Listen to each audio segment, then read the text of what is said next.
Está cargando en Facebook. Se tarda.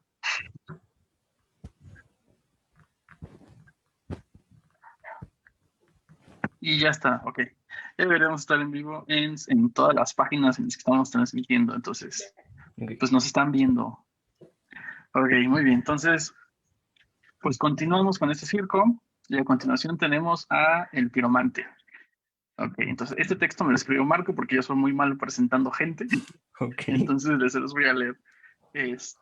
Ok. En esta época en la que el fin del mundo está en boca de todos y tristemente ni hay zombies ni ángeles bajando de los cielos, no sé si me gustaría ver ángeles bajando de los cielos, el piromante nos hablará de un tema que con el que a algunas personas les ha costado reconciliarse, que es la energía nuclear. Si bien es un tema bastante polémico, con las nuevas noticias sobre los reactores de fisión, es más que relevante echarle un ojo. No diremos que la energía nuclear no es peligrosa, pero tampoco negaremos que es hermosa. Ya lo dijo todo el doctor Manhattan, supongo que es el de, Watchmen. ¿cómo se llama? Los Watchmen, cuando eligió llevar el símbolo del átomo de hidrógeno. Entonces, aquí está la explicación de por qué te dicen el piromante. Hemos elegido apodarlo el piromante al actor circense Jaime Fabián Nieto Castellanos, porque como todo aquel capaz de manipular el fuego, nos muestra lo hermoso y lo fascinante que es, sin que nos olvidemos de sus peligros. Mira, qué bien presenta Marco. Pues, adelante, continúa. Tienes el dominio de Okay. Zoom, haz lo que quieras. Entonces, pues bueno, voy a compartir mi pantalla. Mira, otra vez esta cosa de... A ver, un momento. Sí, no hay problema, no hay problema. Okay. Todos los días siempre hay algo que sale mal. Ok. Ahora sí, ¿ya? ¿Se ve? Se ve excelente. Va. Vale, pues primero me llamo Fabián. Si alguno es el curso de cálculo tensorial, pues soy alguno de sus 90 y tantos compañeros que no conocen. Si no, pues mucho gusto. Yo les voy a hablar de fisión y fusión nuclear y cómo la podemos utilizar para construir reactores nucleares. Entonces, vamos a empezar primero hablando de la fisión nuclear, ya que es lo que actualmente se tiene, digamos, más dominado por el ser humano y son los únicos tipos de reactores nucleares que se han podido hacer hasta la fecha, los de fisión. Entonces, vamos a hablar históricamente de cómo fue el descubrimiento de la fisión. Todo empezó cuando en 1932 este señor de aquí, James Chadwick, descubrió el neutrón. El neutrón ya había sido planteado previamente por Rutherford, pero fue hasta 1932 que él lo descubrió. Y bueno, después de este decaimiento de aquí, que se llama el decaimiento beta, un par de años después, Fermi dijo que lo que sucedía es que el neutrón podía decaer en un protón más un electrón y esta partícula de aquí, que es un antineutrino, y mediante este decaimiento y usando neutrones que recién los acaban de descubrir, lo primero que empezaron a hacer fue a generar átomos transuránicos o núcleos transuránicos, es decir, que tengan un número atómico más grande que el del uranio. ¿Cómo? Pues bueno, al uranio 238 le puedes dar un neutrón, eso te da uranio 239, y mediante este decaimiento de aquí, tu neutrón se transforma en un protón más un electrón, entonces obtienes Neptunio 239 y este puede volver a decaer nuevamente mediante un decaimiento beta y obtienes plutonio 239, ¿no? Entonces los transuránicos son los que están para acá. Ahora, años después siguieron experimentando con neutrones bombardeando núcleos a ver qué sucedía, y en 1938 estos dos señores, Otto Hahn y Fritz Strassmann, mientras bombardeaban núcleos de uranio, descubrieron residuos de bario, lo cual resultaba un poco extraño porque pues el bario está como por acá en la tabla periódica y el uranio está acá. El bario pesa más o menos la mitad de lo que pesa el uranio, entonces surgía la pregunta de, bueno, ¿de dónde proviene el bario? A lo cual, en 1939, esta señora aquí, Lise Meitner, junto con Otto Frisch, lo que hicieron fue hacer un planteamiento teórico de qué estaba sucediendo. Dijeron, mira, lo que sucede es que el núcleo está absorbiendo el neutrón, está pasando un estado muy excitado que es muy inestable, y debido a la inestabilidad el núcleo se parte en otros dos núcleos más ligeros y además pueden salir un par de neutrones junto con energía. Y a este proceso de aquí le llamaron fisión nuclear. Luego, en 1942, ya una vez que se tenía descubierto la fisión, Fermi, junto con su equipo de colaboradores de la Universidad de Chicago, construyeron el primer reactor nuclear de fisión controlada, no para su energía comercial, simplemente experimental, pero ya tenía una reacción de fisión controlada, que más adelante vamos a ver qué es eso. Le llamaron el Chicago Pile 1. Este es un prototipo, es una especie de pila de carbón que adentro tiene uranio, lo están fisionando. Y aquí pongo nada más a manera de cronograma cómo fue el descubrimiento de la fisión y cómo fue muy, muy rápido la construcción del primer reactor nuclear de fisión, desde el momento en el que se descubrió precisamente la fisión. En 1932 se descubre el neutrón y 10 años después se logra construir el primer reactor nuclear de fisión controlada. Bueno, ahora surge la pregunta de dónde viene la energía de la fisión nuclear. Entonces, para responder esa pregunta, primero vamos a responder otra pregunta que parece ser que no tiene nada que ver, pero en el fondo sí lo tiene, y es esta. A ver, sabemos que el núcleo está compuesto por neutrones y protones, ¿no? Entonces, ¿será que la masa del núcleo sea igual a la suma de la masa de todos los neutrones y de todos los protones que haya dentro del núcleo? Es como pensarlo con una bolsa de naranjas, por ejemplo. ¿Será que el peso de toda la bolsa de naranjas sea igual a la suma del peso de cada una de las naranjas? Y bueno, con las naranjas, pues sí, a una buena aproximación sí, pero con los núcleos resulta ser que no. Que si uno va y mide la masa del núcleo, le da ligeramente mayor que la suma de la masa de todos los neutrones y de todos los protones. Pero ahí habría algo extraño, porque la ecuación más choteada de la física, E igual a mc cuadrada para partículas en reposo, nos dice que esto se relaciona con energía, y sabemos que la energía se debe de conservar. Entonces, realmente lo que hay es que sí hay una energía por ahí, hay un exceso de masa, y en energía se conoce como energía de ligadura o energía de amarre, o bueno, en inglés, binding energy, y es la energía que se encarga de mantener unidos a los neutrones y a los protones en el núcleo. Ahora, ¿cómo es que esta energía explica de dónde proviene la energía de la fisión? Bueno, por varios años los físicos nucleares han dedicado a medir las energías de ligadura de diferentes átomos. Aquí tenemos la energía de ligadura normalizada por el número de nucleones en función del número de nucleones. El número de nucleones es simplemente el número de neutrones y protones que tiene un núcleo. Podemos ver que alcanza un máximo en el fierro 56 y que a partir de aquí a la derecha empieza a disminuir la energía de ligadura. Aquí, por ejemplo, bueno, con esto vamos a explicar cómo es que produce energía la fisión, ¿no? Tenemos uranio 235 y supongamos que le damos un neutrón, pasa a un estado excitado del uranio 236, muy inestable, y se parte en rubidio 93, cesio 141 y dos neutrones más. Entonces, al inicio tenemos un núcleo que tiene una energía de ligadura que está por acá. Y al final tenemos dos núcleos que tienen una energía de ligadura más grande. Entonces, quiere decir que al inicio tenemos un núcleo con menor energía de ligadura y al final tenemos dos núcleos con más energía de ligadura. Entonces, por conservación de energía, eso nada más sucede si hay una energía liberada, que en este caso de aquí por las energías de ligadura, se puede calcular mediante esta resta de acá y nos da aproximadamente 180 megaelectronvolts, ¿no? Ahora, esta reacción de fisión no es única. El uranio 235 se puede partir en otros núcleos diferentes y se sabe que en general, por cada una de estas fisiones se generan en promedio 200 megaelectronvolts repartidos entre fragmentos de fisión, o bueno, energía cinética, fragmentos de fisión o radiación. Y aquí pongo esta ecuación de aquí, que se conoce como la fórmula de Weizsäcker, que es una parametrización semiempírica para esta curva de aquí. No hay una expresión exacta para el comportamiento de la energía de ligadura en función del núcleo, pero hay algunos intentos, como este acá, tiene toda esa expresión. Aquí AB es un término volumétrico, AS es un término superficial, AC lo que hace es que toma en cuenta la energía de repulsión entre los protones. Este es un término de asimetría, nos dice qué tan asimétrico es el número de neutrones y protones que hay en el núcleo. Finalmente, un término de paridad que depende de si tu núcleo tiene un número par de nucleones o un número impar de nucleones, ¿no? Esto no es muy necesario, pero bueno, igual lo comento. Ahora, vamos a entrar en un lenguaje un poquito más técnico y para eso se clasifican a los neutrones con base en su energía, ¿no? Se llaman neutrones térmicos aquellos que tienen una energía de 0.025 electronvolts. Sí, exacta. Luego, neutrones lentos y su energía es aproximadamente de un electronvolt. Y finalmente están los neutrones rápidos, que ocupan todo el rango de energías de 100 kiloelectronvolts hasta 10 megaelectronvolts. Bueno, como les mencioné hace rato, la fisión del uranio 235 en rubidio y cesio no es única. También ya se ha medido experimentalmente la distribución de fragmentos que se pueden producir. Nos damos cuenta que lo más posible realmente es que los dos núcleos en los que se dividan sean precisamente rubidio y cesio, como aquí podemos ver que en el número de nucleones alcanza un máximo esta distribución, y que lo menos probable es que el núcleo uranio 235 se parta más o menos a la mitad. Ahora, también vimos que pueden salir un par de neutrones como producto de la fisión nuclear, y es importante saber con qué energía salen estos neutrones, ¿sí? Aquí podemos ver una distribución de las energías con las que salen los neutrones, y vemos que hay un pico en donde está un megaelectronvolt, lo cual nos dice que la mayoría de los neutrones que salen como producto de la fisión 235 son neutrones rápidos.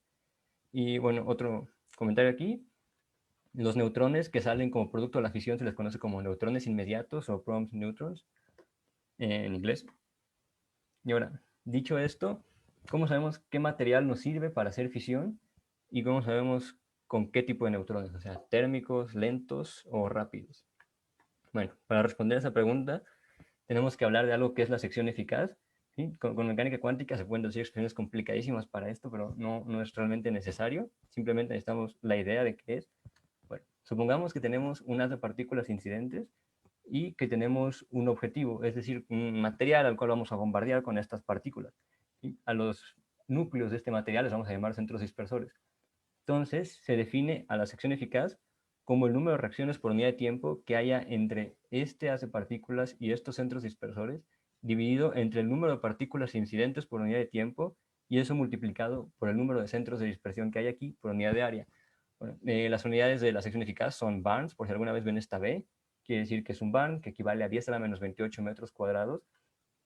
E incluso a través de esta expresión de aquí es un poco difícil como interpretar qué te está diciendo la sección eficaz, pero bueno, la manera más común en la que la interpretan es como la probabilidad de que ocurra una cierta reacción y esa reacción va a estar definida por la sección eficaz.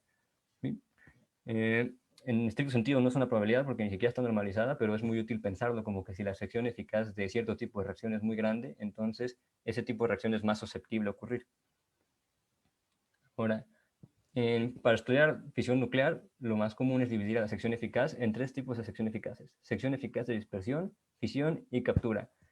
Es decir, lo podemos pensar como la probabilidad de que un neutrón se disperse al chocar con un núcleo, la probabilidad de que un neutrón fisione el núcleo, y la probabilidad de que el neutrón simplemente sea capturado por el núcleo y no pase nada más, simplemente lo capturó y se acabó. Entonces, aquí muestro una gráfica de la sección eficaz de función, de fisión en función de la energía de los neutrones con la cual se le bombardea. Nos podemos dar cuenta que para neutrones térmicos, que será más o menos aquí entre 10 a la menos 8 y 10 a la menos 6 megaelectronvolts, el uranio 238, que es la curva de color azul, tiene una sección eficaz que está como por 10 a la menos 3 o incluso más abajo, barns. O sea, es prácticamente cero. ¿Esto qué nos quiere decir? Que con neutrones térmicos el uranio 238 no lo puedes fisionar. Sin embargo, para este nivel de energías, el uranio 235, el plutonio 239, el plutonio 241, ese sí, sí los podemos fisionar.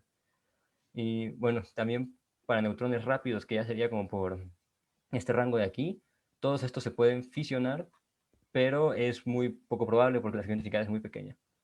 Bueno, aquí ya pongo más numeritos.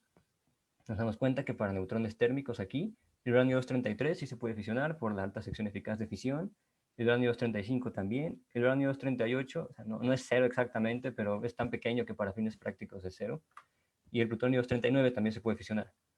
Aquí pongo la sección eficaz de captura, que nos dice nuevamente qué tan probable es que un núcleo simplemente absorba el neutrón y fin de la historia, y es ideal que esta sea ligeramente menor que la sección eficaz de fisión.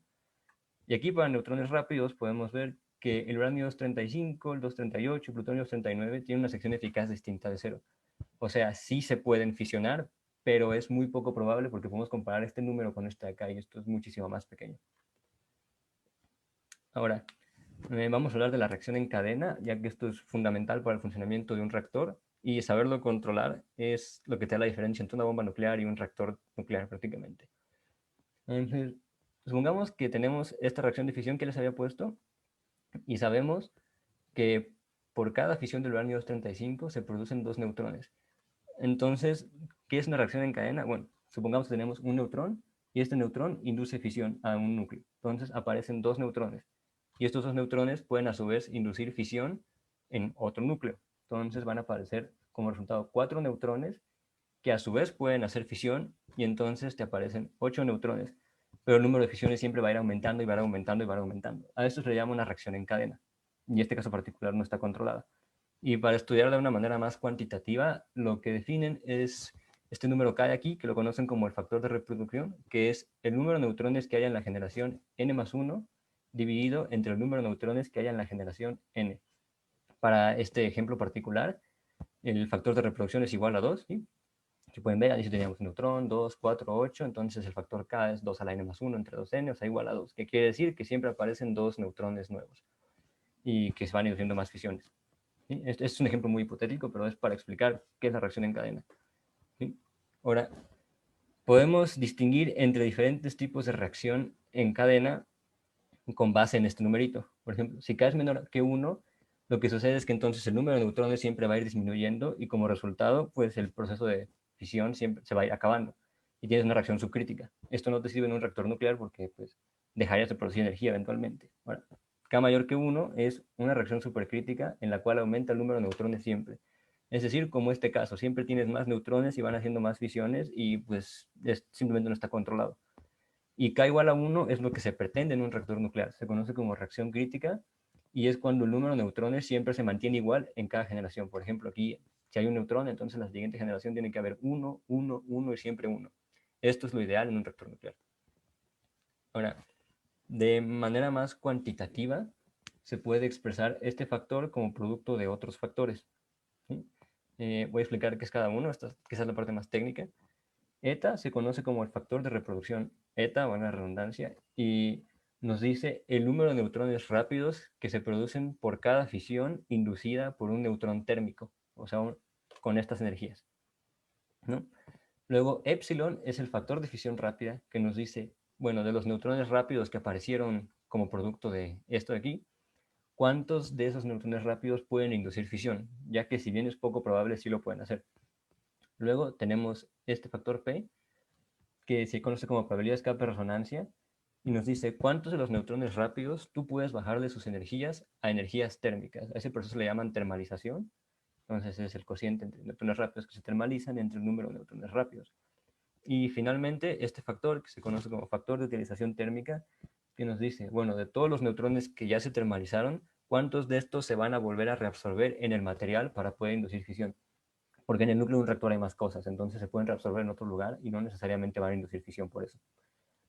Y hay estos otros factores que no tienen nombre, pero lo que hacen es contar por filtraciones de neutrones hacia otros medios.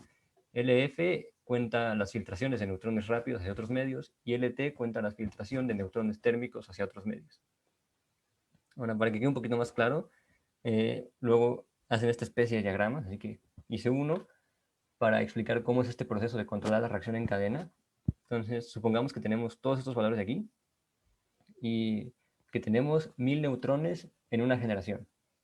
Entonces, estos 1000 neutrones rápidos pueden inducir fisión rápida, es poco probable, pero lo pueden hacer. Y entonces, si uno multiplica este número por epsilon igual a 1.03, obtenemos 1030 neutrones, ¿no? Y ahora hay que tomar en cuenta las fugas de neutrones rápidos a otros medios, ¿no? Entonces, se van 51 neutrones y nos quedan 979 neutrones. Ahora, estos son neutrones que ya inducieron fisión rápida y además son neutrones rápidos. Entonces, lo que sigue es termalizarlos, es decir, bajar sus energías.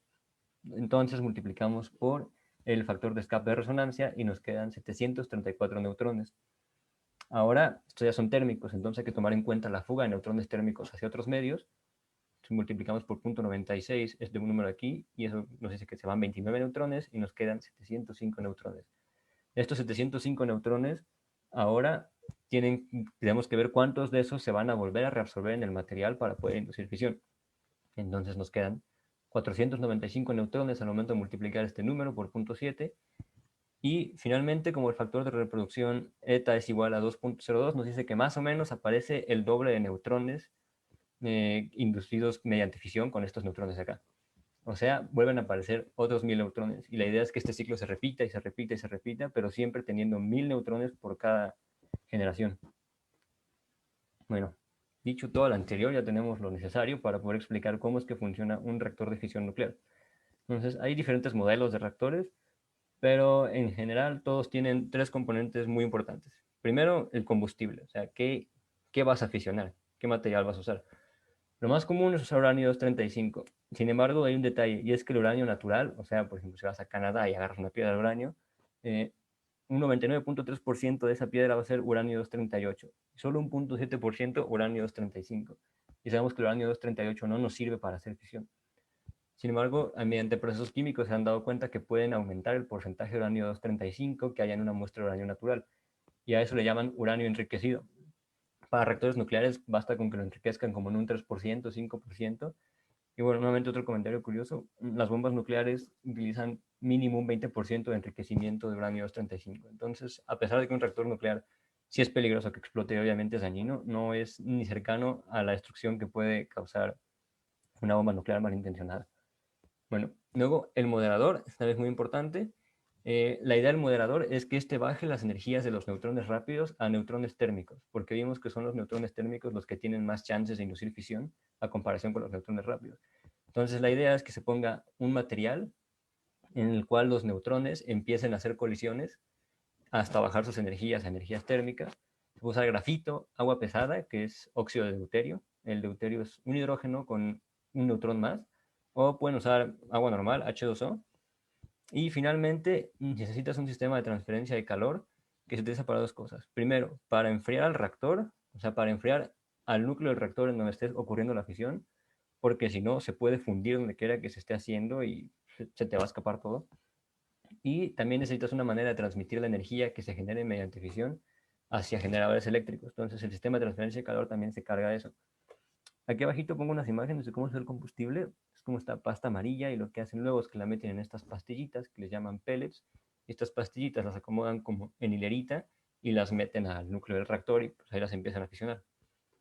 Ahora, les voy a comentar de tres tipos de reactores nucleares de fisión.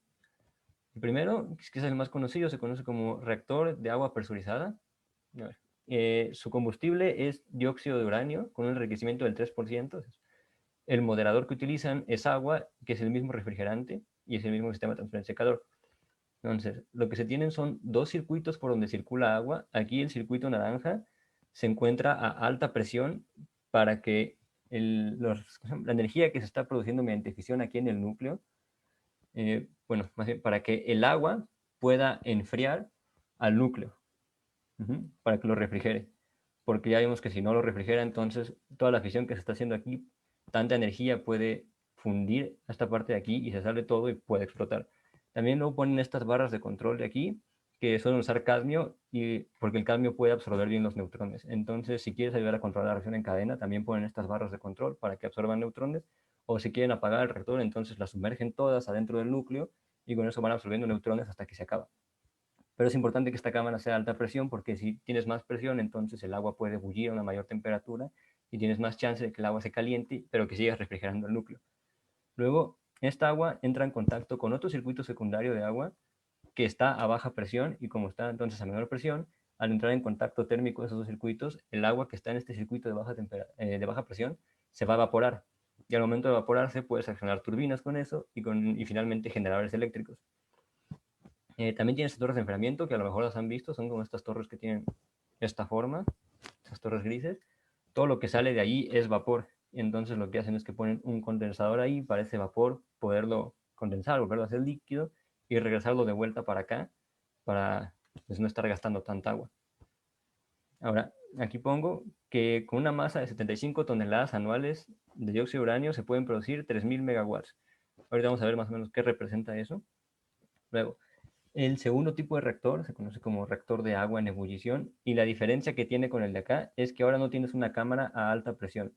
Lo que tienes es agua que va a refrigerar y agua que se evapora. Pero aquí tienes que tener cuidado de que no toda el agua que esté refrigerando ebulla, porque si toda ebulle volvemos a lo mismo de que se funde el núcleo y ya valió. Pero de ahí en fuera el funcionamiento es el mismo. El agua aquí se evapora, acciona las turbinas y esto genera los eléctricos y bueno, tienes un condensador para volver a aprovechar todo este vapor. Y finalmente, los reactores de reproducción, que tienen una idea muy ingeniosa, que, a ver, vimos que el uranio 238 no se puede fisionar, pero se puede hacer un material que sí sea fisionable usando uranio 238. ¿Cómo? Bueno, si al uranio 238 le das un neutrón, se vuelve uranio 239. Después de un par de minutos decae a Neptunio 239 más un beta, y después de un par de días decae a plutonio 239, y el plutonio 239 sí se puede fisionar. Entonces la idea es que a partir de un material que no se puede fisionar, produces uno que sí se puede fisionar. A estos materiales se les conoce como materiales fértiles. También está, por ejemplo, el torio, que mediante un proceso similar lo puedes transmutar a uranio 233. Y dependiendo de si usas uranio 238 o torio para estos reactores, distinguen entre reactores de reproducción rápida y térmica. Rápida porque resulta ser que el uranio 238 es más susceptible a transmutarse a uranio 239 si usas neutrones rápidos y térmica porque, bueno, el torio 232 es más susceptible a transformarse en uranio 233 usando neutrones térmicos. Les voy a detallar un poquito el reactor de reproducción rápida, es decir, con esta reacción de aquí, con este material. Bueno, aquí pongo material fértil, así se les llama a los materiales que te sirven para transmutar en un material que sí sea fisionable. Aquí no puedes poner un moderador porque necesitas neutrones rápidos. Y recordemos que el moderador lo que hacía era bajar las energías de los neutrones rápidos a térmicas. Pero aquí necesitas neutrones rápidos precisamente para poder hacer el material. Entonces, por eso mismo no usan grafito, no usan agua, porque estos pueden moderarlo. Pero sí es necesario que refrigeren al reactor. Entonces, lo que ponen es sodio. Y el sodio refrigera, y luego lo ponen con otro circuito de sodio, y este circuito de sodio ya entra en contacto con agua, no directamente, pero entra en contacto térmico. Entonces, el agua se evapora y acciona las turbinas. Aquí un ejemplo muy famoso fue el generador Super Phoenix que hubo en Francia, y producía 1200 megawatts por cada tonelada anual de uranio 238. Entonces aquí hay que remarcar la diferencia entre que usaban una tonelada anual de uranio 238 y aquí usan 75 toneladas anuales. ¿Sí? O sea, sí producen un poco más de energía, pero siguen siendo 75 toneladas. Ahora, mencioné energías de 3000 megawatts, 1200 megawatts, y pues, ¿qué representa eso realmente? ¿No? Entonces, para tener una idea más o menos clara de qué representa esa energía, pues podemos hacer un ejemplo con el consumo energético de la Ciudad de México. Esta imagen de aquí la saqué de esta página del gobierno. Desafortunadamente no ponen qué tan reciente es, pero bueno, supongamos que es más o menos reciente. Nos dice que la Ciudad de México anualmente consume 160.000 gigawatts por hora. ¿Qué es esto? Es una unidad de energía. Y como esto es la Ciudad de México, podemos suponer que esto pues tiene que ser un número grande, ¿no? Y 13% de la energía consumida en la Ciudad de México es para las casas, o sea, uso residencial. Ese 13% equivale a 20.800 gigawatts anuales. Entonces, supongamos que tenemos una planta modesta aquí en la ciudad de 1.200 megawatts. Entonces, si multiplicamos por el número de horas que tiene un año, eso nos dice que anualmente se producen 10.512 gigawatts por hora.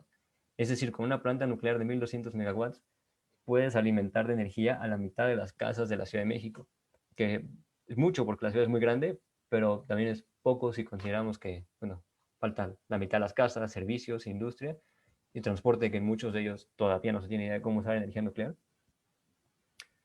Pero bueno, y para finalizar de hablar de la fisión nuclear, nada más un par de datos estadísticos de cómo está el panorama de reactores nucleares a día de hoy. Bueno, actualmente hay 442 reactores nucleares de fisión en funcionamiento en todo el mundo. Aquí pongo una gráfica de los países que más generan energía mediante fisión nuclear anualmente. El primero es Estados Unidos, luego viene Francia. Francia ha metido mucho dinero en investigación en energía nuclear. Luego está China, Rusia, y bueno, ya nos vamos para abajo, en los demás países. Aquí hay una gráfica del número de reactores que ha habido a nivel mundial en función del año. El primer reactor nuclear se construyó más o menos en 1950. El primer reactor nuclear comercial. Entonces, a partir de 1950 nos hemos dado cuenta que el número ha ido creciendo y se ha mantenido más o menos estable desde los 90 en 440 aproximadamente.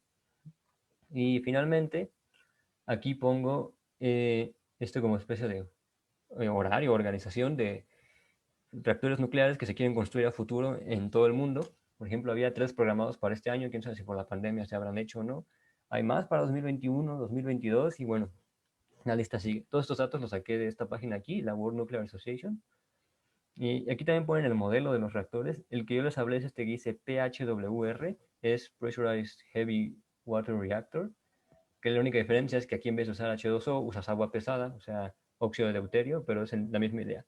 Y nos hemos dado cuenta que pues ya hay bastantes más modelos, ¿no? Yo nada más les hablé de quizás los 3 más conocidos, pero seguro al día de hoy hay muchísimos más modelos.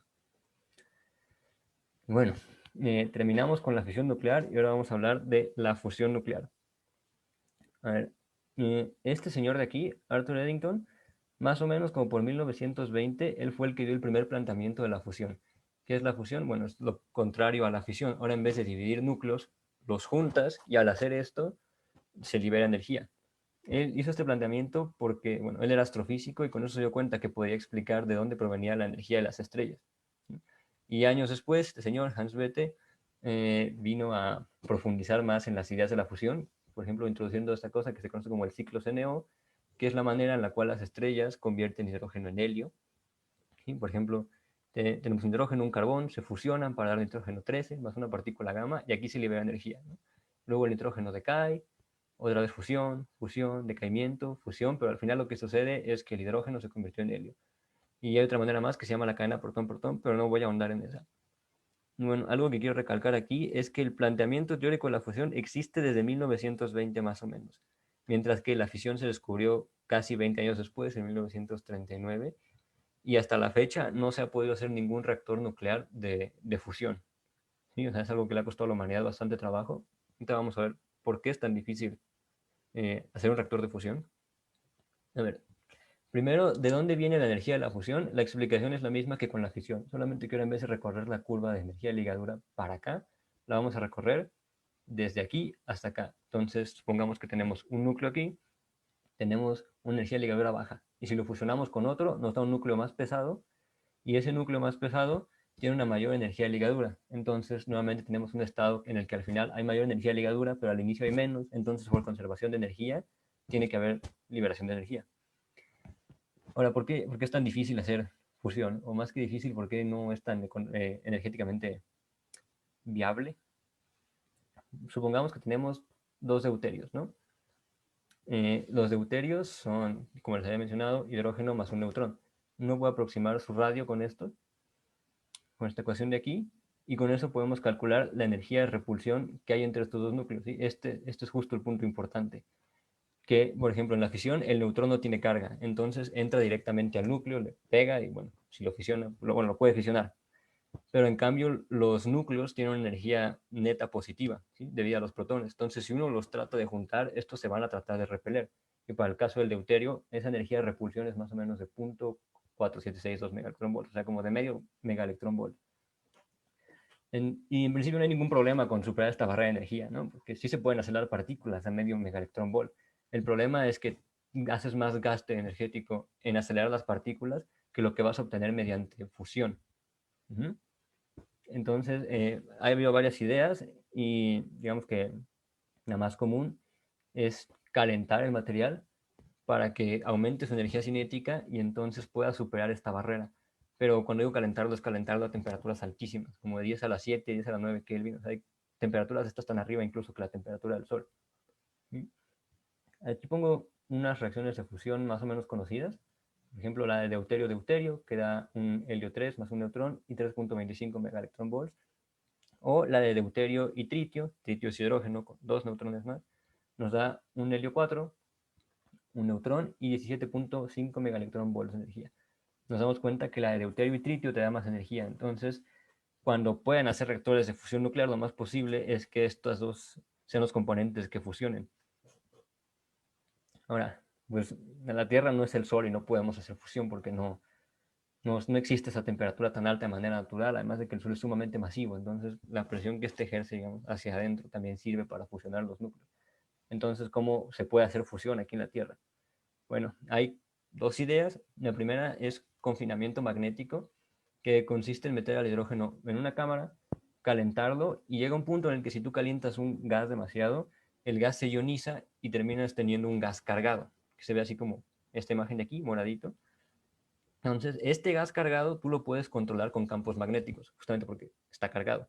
Entonces, la idea es con campos magnéticos poder meter a este gas cargado a una cámara y luego en esta cámara seguirlo calentando. A este gas cargado le conocen como plasma, por si no lo he mencionado. ¿Cómo lo van a calentar o cómo lo calientan? Mediante calentamiento óhmico, es decir, pasan una corriente alrededor del plasma y esta corriente lo va a empezar a calentar. Como una resistencia, por ejemplo, si uno tiene una resistencia y le pasa demasiada corriente, la resistencia va a empezar a calentarse. Es la misma idea, pero con este plasma aquí. Y la segunda idea se conoce como confinamiento inercial, que consiste en hacer estas pequeñas pelotitas de aquí, bien como 2 milímetros más o menos, llenarlas con tritio y deuterio, y ahora sí que fusionarlas como a fuerza bruta, les empiezan a disparar con láseres de todos lados para que la capa exterior explote, pero lo que está dentro implota. Y al momento de implotar, pues aumenta la temperatura, la densidad y se logra hacer fusión. ¿Sí? Ahora, de confinamiento magnético, quizás el modelo más famoso sea el tokamak, que es un toro o una dona, los que no sepan qué es un toro.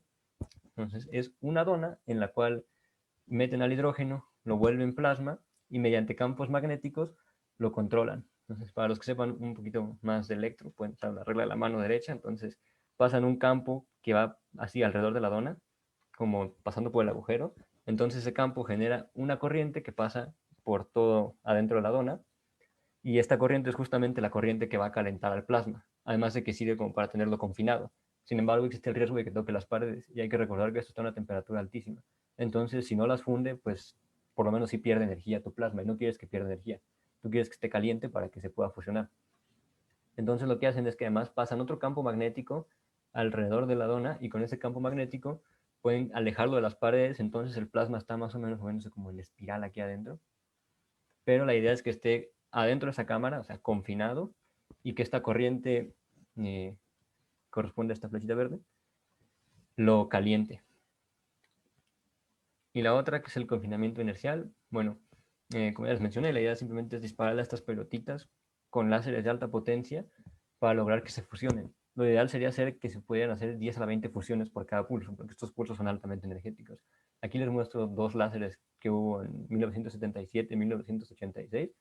El láser Shiva y el láser Nova. Los dos los construyeron en el Lawrence Livermore National Laboratory. Y pueden darse cuenta que son láseres enormes, o sea, son gigantescos. Aquí, esta esfera de aquí, simplemente le ponen láseres por todos lados y en medio está esta pelotita y le empiezan a disparar. Desafortunadamente, esta orientación de tratar de hacer energía nuclear por fusión está más orientada a investigación en armas nucleares. Entonces, realmente es el confinamiento magnético la manera en la que se pretende hacer energía de fusión para uso comercial. Entonces, ¿cuáles son los objetivos actuales de la fusión, ¿no?, que no se ha logrado? Primero, superar pérdidas de energía por radiación, porque bueno, el plasma está cargado, entonces tiene electrones por ahí, los electrones pueden chocar con otras partículas, y si chocan, se frenan, y al momento de frenar se empiezan a emitir radiación, por ejemplo.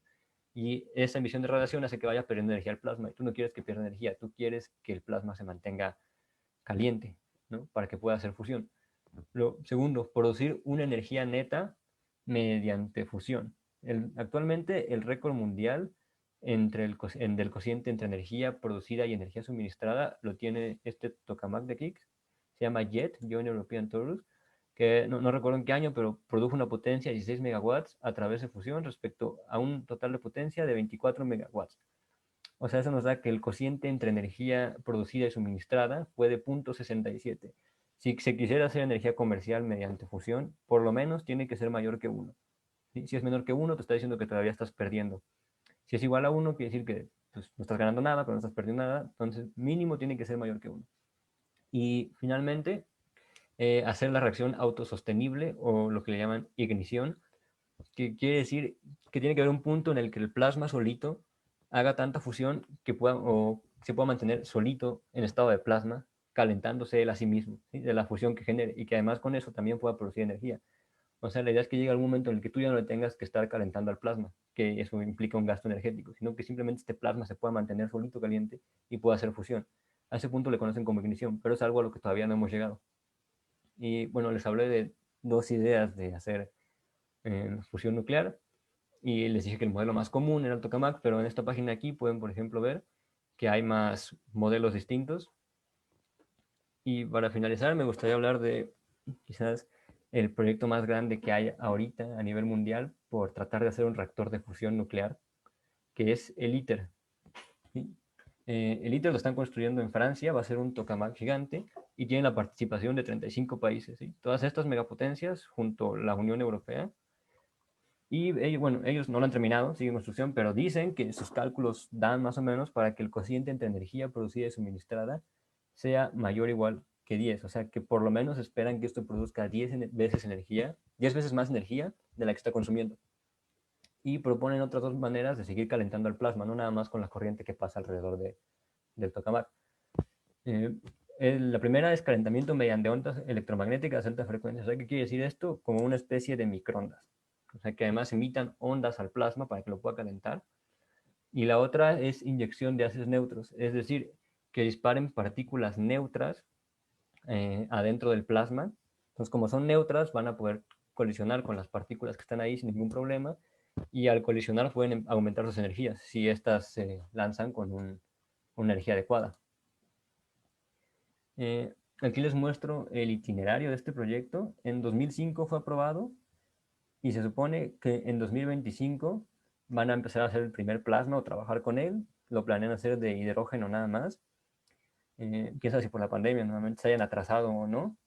Según en su página, llevan el 71%. Y hasta 2035 empiezan a trabajar con deuterio y tritio, que es la reacción de fusión que se quiere usar para hacer energía comercial.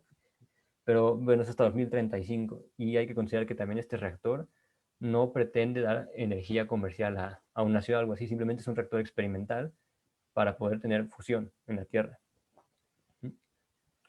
Y bueno, otro proyecto más, que también es en Francia, se conoce como el láser megajoule, que justamente sigue esta idea del confinamiento inercial, de hacer pequeñas pelotitas con combustible y empezarles a disparar con láseres, pero desafortunadamente también tiene más una orientación hacia armamento nuclear que hacia generación de energía comercial. Por último, nada más discutir algunos detalles de los reactores de fisión y fusión, ventajas y desventajas más que nada. Bueno, a ver, ¿qué ventajas tiene un reactor de fisión? Primero, que no usa combustibles fósiles, es decir, no necesitas carbono y en ese sentido no dejas huella de carbono en el ambiente. Pero ¿qué desventaja tiene? Que deja desechos radioactivos, ¿no? Vimos, por ejemplo, que el uranio 235 deja por ahí rubidio, cesio, y estos elementos son pesados y además son inestables, entonces tardan luego miles de años en decaer y cada vez que van decayendo emiten radiación. Entonces lo que luego hacen es que los meten en contenedores y los dejan en almacenes ahí hasta que decaigan. Pero ¿qué ventaja tiene? Que definitivamente sí satisface la demanda energética. O sea, hay países que dependen casi al 100% de la energía nuclear, como Francia. ¿Y qué desventaja tiene? Que bueno, que a pesar de que seguramente ahorita ya va a haber muchos protocolos de seguridad para evitar que estas cosas exploten, no se está completamente exento. O sea, siempre puede ocurrir alguna especie de accidente por la cual el núcleo se funda, y recordemos que si el núcleo se funde, todo lo que está haciendo fisión se sale, entonces tú ya no puedes controlar la reacción en cadena. En el mejor de los casos no explota y en el peor pues tienes un Chernobyl. Y reactores de fusión, no tenemos uno todavía, pero ¿qué sería una ventaja de ellos? Primero, no usan combustibles fósiles. Dos, tienen pocos desechos radioactivos porque ahora no tienes núcleos pesados que te queden como producto de la fisión, como en este caso, por ejemplo. Simplemente estás fusionando núcleos ligeros para tener núcleos un poco más pesados, como el helio, pero no hay tanto desecho radioactivo. Definitivamente también satisfacería la demanda energética. Esto lo pongo un poco de pregunta, como el combustible es abundante, porque uno puede pensar, sí, porque es hidrógeno, sí, pero es tipo de hidrógeno muy especial. Es deuterio y tritio. El deuterio no hay problema, se puede obtener a partir de agua, y el tritio es poco abundante en estado natural, pero en principio sí se puede obtener a partir del litio. Si uno le da un neutrón, esto decae en un helio 4 más tritio. Entonces realmente para buscar combustible para un reactor de fusión realmente estarían haciendo una búsqueda por litio. Pero bueno, sí, sí es abundante. ¿Qué ventaja tiene? Que un reactor de fusión no tiene una reacción en cadena que se pueda salir en control, como aquí con la fisión. De hecho, más bien lo que quieres hacer es que la reacción sea autosostenida. Entonces, en el peor de los casos, apagas el reactor, el plasma se enfría y se acabó. ¿Y qué desventaja sí tiene, a pesar de que no se han podido hacer? Que hay que tener en cuenta, por ejemplo, que ITER es un proyecto que tiene la participación de 35 países. Entonces, esto, en cuanto a gasto económico y andar fabricando piezas, es un golpe durísimo que una sola potencia mundial no puede costear. Entonces, aunque lograran hacer que el proyecto de ITER funcionara, todavía tendrían que ver cómo abaratar el precio de poder hacer fusión nuclear de una manera comercial. No estoy seguro de que por cada reactor de fusión que quieran hacer en la Tierra, 35 países quieran apoyar por hacer el reactor. Entonces, tendrían que ver cómo abaratar la tecnología. Y bueno, finalmente, mis referencias. Y eso sería todo. Gracias. Muy bien, muy bien. A ver, creo que tenemos unas preguntas. Sí, sí. Tenemos unas preguntas del público. Ok, a ver, tengo que revisar todas las páginas. Primero, en Twitch, una pregunta muy polémica. ¿Dirías que la humanidad solo tiene salvación si adopta la energía nuclear? Pues quisiera creer que no. Bueno,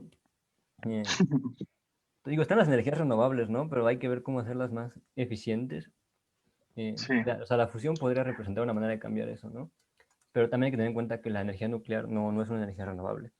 Y otra cosa más, una vez leí un comentario por ahí que decía que no deberíamos pensar en la fisión nuclear como una energía para quedarse, sino como una energía que actualmente nos sirve para satisfacer la demanda energética, pero que tan pronto tengamos alguna otra manera de poder producir energía, quizás nos deberíamos olvidar de la fisión.